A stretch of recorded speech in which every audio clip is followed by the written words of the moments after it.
जैसे कि आप सभी जानते हैं, सच की हमेशा जीत होती है और हमारी एक छोटी सी प्रयास आप तक बड़ी खबर पहुंचाती है। तो स्वागत करते हैं आप सभी का STS न्यूज़ चैनल पर। आगे बढ़ने से पहले आप इस वीडियो को लाइक और चैनल को सब्सक्राइब जरूर कर ले और साथ में बेल आइकन भी प्रेस कर ले। चलिए बढ़ते हैं खबरों की।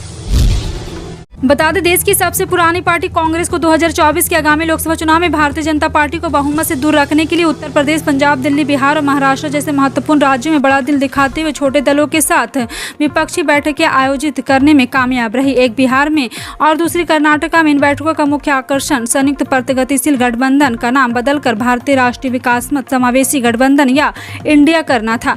कांग्रेस 2019 के लोकसभा चुनाव में 421 सीटों पर लड़ी थी और 373 पर भाजपा से उसकी सीधी टक्कर थी। वहीं भाजपा ने 2019 का चुनाव 435 सीटों पर लड़ा था।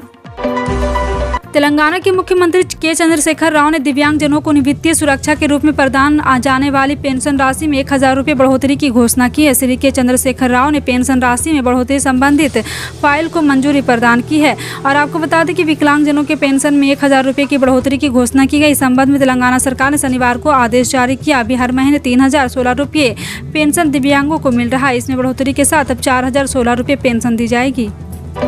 छत्तीसगढ़ में चुनाव को लेकर बीजेपी लगातार अपनी रणनीति बना रही। बीजेपी आने वाले विधानसभा चुनाव के लिए कोई भी मौका छोड़ना नहीं चाहती है। यह पहली बार नहीं है जब अमित शाह छत्तीसगढ़ पहुंचे और इससे पहले जब वो छत्तीसगढ़ पहुंचे तो उन्होंने पार्टी के कार्यकर्ताओं को अलग अलग जिम्मेदारी दी थी, जिसका रिपोर्ट कार्ड पार्टी नेता ओम माथुर ने सौंपी थी।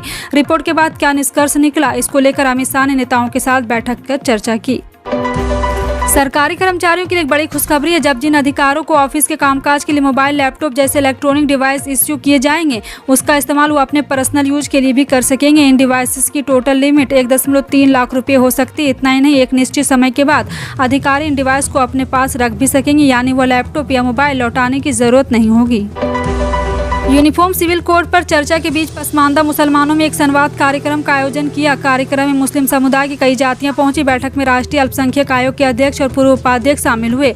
मंत्री दानिश आजाद ने भी कार्यक्रम में शिरकत की। कांग्रेस का आयोजन सहकारिता भवन के सभागार में आयोजित किया गया। यूनिफॉर्म सिविल कोड में मुसलमानों की सहमति बन रही है। यूनिफॉर्म सिविल कोड और पसमानदा मुसलमानों को लेकर उत्तर प्रदेश सरकार के अल्पसंख्यक कल्याण राज्य मंत्री दानिश ने बताया, मुसलमानों का भरोसा भारतीय जनता पार्टी पर पूरी तरीके से कायम है।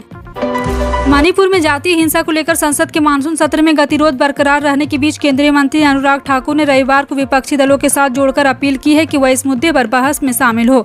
ठाकुर ने विपक्ष से पूर्वोत्तर राज्य महिलाओं के खिलाफ अत्याचार के मुद्दों का राजनीतिकरण नहीं करने का भी आग्रह किया है।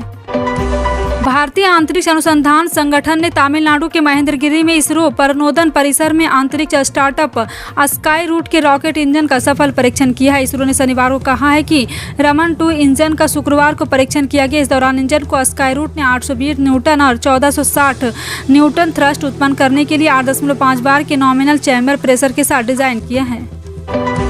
आधार ने असम में एक दिव्यांग महिला को उसके परिवार से मिला है। कई हफ्तों से महिला के बारे में उसके परिवार को पता नहीं चल रहा। तो महिला, इलेक्ट्रॉनिक और IT मंत्रालय ने शनिवार को कहा है कि मूक बधिर महिला पुलिस को कामरूप जिले के सोनापुर मार्केट भटकती हुई मिली थी। पुलिस ने उसे गैर सरकारी संगठन सखी वन स्टॉप सेंटर में भेजा है। जी हां, आधार ने असम में एक दिव्यांग महिला को उसके परिवार से मिला दिया है। जब काउंसलिंग के लिए गई, उसने आधार कार्ड की ओर इशारा किया। आम आदमी पार्टी ने राष्ट्रीय राजधानी क्षेत्र दिल्ली सरकार अध्यादेश की जगह लेने के लिए राज्यसभा में विधेयक पेश किए जाने का कड़ा विरोध किया है। इस कदम का विरोध करते हुए आप नेता और राज्यसभा सांसद राघव चड्ढा ने राज्यसभा सभापति जगदीप धनखड़ को पत्र लिखा। इस पत्र में राघव चड्ढा ने कहा कि 11 मई 2023 को सुप्रीम कोर्ट की एक संविधान पीठ ने सर्वसम्मति से माना कि संवैधानिक आवश्यकता के रूप में दिल्ली की NCT सरकार में सेवारत सिविल सेवक सरकार की निर्वाचित शाखा यानी मुख्यमंत्री की अध्यक्षता में निर्वाचित मंत्रिपरिषद के प्रति जवाबदेह हैं। झारखंड के मुख्यमंत्री हेमंत सोरेन ने मणिपुर में हो रही हिंसा को लेकर राष्ट्रपति द्रौपदी मुर्मू को पत्र लिखा। हेमंत सोरेन ने अपने पत्र में हिंसा प्रभावित मणिपुरी महिलाओं पर अत्याचार पर दुख व्यक्त करते हुए राष्ट्रपति से पूर्वोत्तर के इस राज्य में शांति सुनिश्चित करने के लिए कदम उठाने का निवेदन भी किया। CM सोरेन ने आगे कहा है कि देश मणिपुर में आदिवासियों के साथ बर्बर तरीके का व्यवहार नहीं होने दे सकता। हिमाचल में शुक्रवार से फिर भारी हो रही है, जिससे नदियां उफान पर है। जी हां, आपको बता दें कि शिमला में पिछले दिनों अचानक आई बाढ़ ने काफी नुकसान किया। हिमाचल प्रदेश के मुख्यमंत्री सुखविंदर सिंह सुक्खू ने शनिवार को कहा कि राज्य ने पिछले 75 वर्षों में सबसे भीषण बारिश और बाढ़ आपदाओं का सामना किया है। उन्होंने ये भी कहा कि बारिश से हुई क्षति के कारण राज्य को 8,000 करोड़ रुपए तक का नुकसान हो सकता है। काफी राजनीतिक तमाझाम के बाद आखिरकार चिराग पासवान एनडीए में शामिल हो गए। एनडीए में शामिल होने के बाद लोक जनशक्ति पार्टी रामविलास के राष्ट्रीय अध्यक्ष चिराग पासवान रविवार को दिल्ली से पटना पहुंचे। पटना पहुंचने के बाद एयरपोर्ट पर मीडिया से बात करते हुए चिराग ने चाचा पशुपतिनाथ पारस के तीखे बयान पर प्रतिक्रिया दी, जिसमें पारस ने कहा था कि पैर छूने से दिल नहीं मिलेंगे। ट्विटर के मालिक एलन मस्क ट्विटर में नए बदलाव कर रहे हैं। अब तक उन्होंने ट्विटर यूजर्स को भी यहाँ पर लिए गए नए नियम लागू किए हैं, लेकिन अब वो ट्विटर की पहचान को बदलने की कोशिश में एलन मस्क ट्विटर के लोगों को चिड़िया को हटाने की तैयारी में जुटे हैं। खुद मस्क ने ट्वीट करके इस बात की जानकारी दी है। BSNL देश की ऐसी टेलीकॉम कंपनी है जो एक बार फिर से डिस्चार्ज और रिचार्ज को लेकर के एक बड़ी समस्या बनती जा रही है। जी हाँ, आपको बता दें कि एक बार फिर से BSNL देश की ऐसी टेलीकॉम कंपनी जो अपने ग्राहकों को सबसे सस्ते रिचार्ज प्लान उपलब्ध कराती कंपनी के पास छोटे हर तरह के रिचार्ज प्लान मौजूद है। यूजर्स अपने जरूरतों के हिसाब से प्लान का फायदा उठा सकते हैं। जी हाँ, आपको बता दें कि BSNL के एक ऐसे प्लान के बारे में बताने जा रहे हैं जिसमें आपको सिर्फ 87 रुपये खर्च करके एक दिन में 1 GB डेटा मिलता है। अगर आप BSNL यूजर है तो और एक किफ़ायती प्लान तलाश रहे हैं तो आप 87 रुपये का रिचार्ज प्लान ले सकते हैं। गोल्ड एक्सचेंज ट्रेंड में अप्रैल जून की तिमाही में 298 करोड़ रुपए का निवेश आया है। इससे पिछली लगातार 3 तिमाहियों के दौरान गोल्ड ETF के निकासी देखने को मिली। विशेषज्ञों का मानना है कि निवेशक अपनी संपत्ति का कुछ हिस्सा सुरक्षित निवेश उत्पाद में निवेश करना जारी रखेंगे। मॉर्निंग स्टार इंडिया को एसोसिएट निर्देशक प्रबंध शोध हिमांशु श्रीवास्तव ने कहा, पिछले कुछ महीनों में इस श्रेणी में प्रवाह धीमा हो रहा है। रेलवे ने राष्ट्रीय राजधानी में 2 मस्जिदों को नोटिस जारी कर रेल की जमीन में अतिक्रमण हटाने को कहा है। अधिकारियों ने बताया कि रेलवे की जमीन पर अतिक्रमण करने के आरोप में 2 मस्जिदों के प्रशासन को नोटिस जारी किया गया।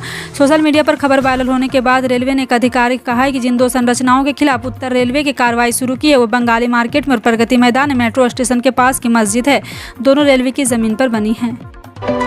हाथिनी कुंड बैराज से 2 लाख क्यूसेक के अधिक पानी छोड़े जाने के कारण यमुना नदी में जल का स्तर बढ़ोतरी जारी है। इसलिए दिल्ली सरकार हाई अलर्ट पर है। अगर नदी का जलस्तर 206.7 तक बढ़ गया तो यमुना खादर में बाढ़ आ सकती है। लगातार बढ़ते जलस्तर ने चिंता बढ़ा दी, जिससे सरकार को दिल्ली वासियों की सुरक्षा सुनिश्चित करने के लिए सक्रिय कदम उठाने पर मजबूर होना पड़ा है।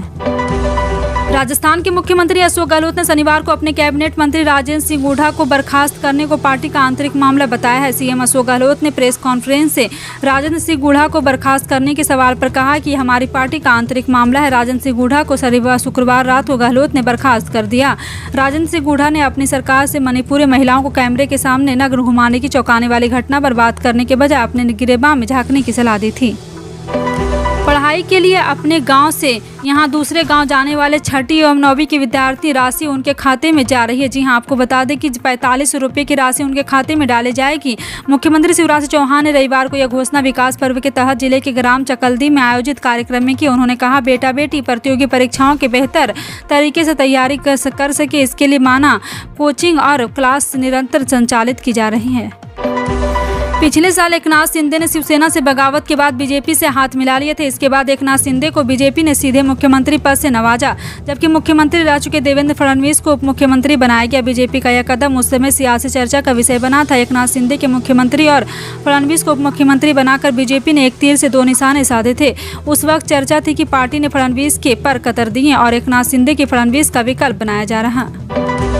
सीएम मनोहर लाल करनाल नगर निगम के वार्ड 18 में आयोजित जनसभा को कार्यक्रम में पहुंचे। इस दौरान सीएम आम जनता के रूबरू हुए। मुख्यमंत्री के समक्ष लोगों ने अपनी निजी व सामूहिक समस्याएं रखी, जिनमें से अधिकांश समस्याओं का मुख्यमंत्री के मौके पर समाधान के कर्मचारी की मांग को लेकर सहानुभूति देते हुए मुख्यमंत्री ने कहा कि आपको कोई हटा नहीं रहा, आप अपनी नौकरी करते रहे तथा रेगुलर निकलने वाली नौकरियों के लिए अप्लाई भी करते रहें। पश्चिम बंगाल के उत्तर दिनाजपुर में एक बीजेपी कार्यकर्ता की हत्या की गई। मामले का सीसीटीवी फुटेज सामने आया, जिसमें बीजेपी कार्यकर्ता की दुकान में घुसकर हत्या की गई। हत्यारों ने चाकू से वार किए, असीम शाह की मौत पर घाट उतार दिया और हत्या के बाद आरोपी मौके पर फरार हो गए। फिलहाल पुलिस ने इस मामले में दर्ज कर लिया है और जांच में जुट गई है। बंगाल में पंचायत चुनाव के दौरान हुई हिंसा में अभी भी थमने का नाम नहीं ले रही है। देश के करोड़ों किसानों के अगले हफ्ते बड़ी खुशखबरी मिलने वाली। पीएम किसान सम्मान निधि योजना की 14वीं किस्त 28 जुलाई को ट्रांसफर होने वाली है। राजस्थान के नागौर में देश के प्रधानमंत्री नरेंद्र मोदी एक कार्यक्रम के दौरान 14वीं किस्त के पैसे ट्रांसफर करेंगे। ये सीधे किसानों के अकाउंट में भेजे जाएंगे। कहा जा रहा है कि करीब 9 करोड़ किसानों के अकाउंट भेजे जाएंगे। ऐसे में जिन किसानों के अभी तक अप्लाई नहीं किया है वो फौरन अप्लाई कर दें। इस बार पैसा सिर्फ उन्हीं किसानों को मिलेगा जो EKYC जैसे अन्य काम करा चुके हैं। रूस के खिलाफ युद्ध लड़ने के लिए यूक्रेन को कई देशों की तरफ से आर्थिक सहायता और हथियार मिल रहे, लेकिन हाल में हुए खुलासे ने दुनिया भर को चौंका दिया है।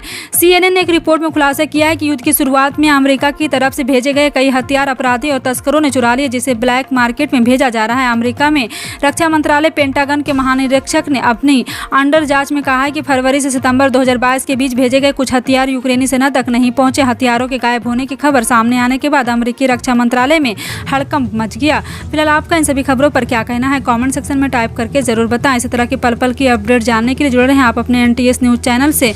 मिलते हैं अगली बड़ी खबर में, तब तक के लिए जय हिंद।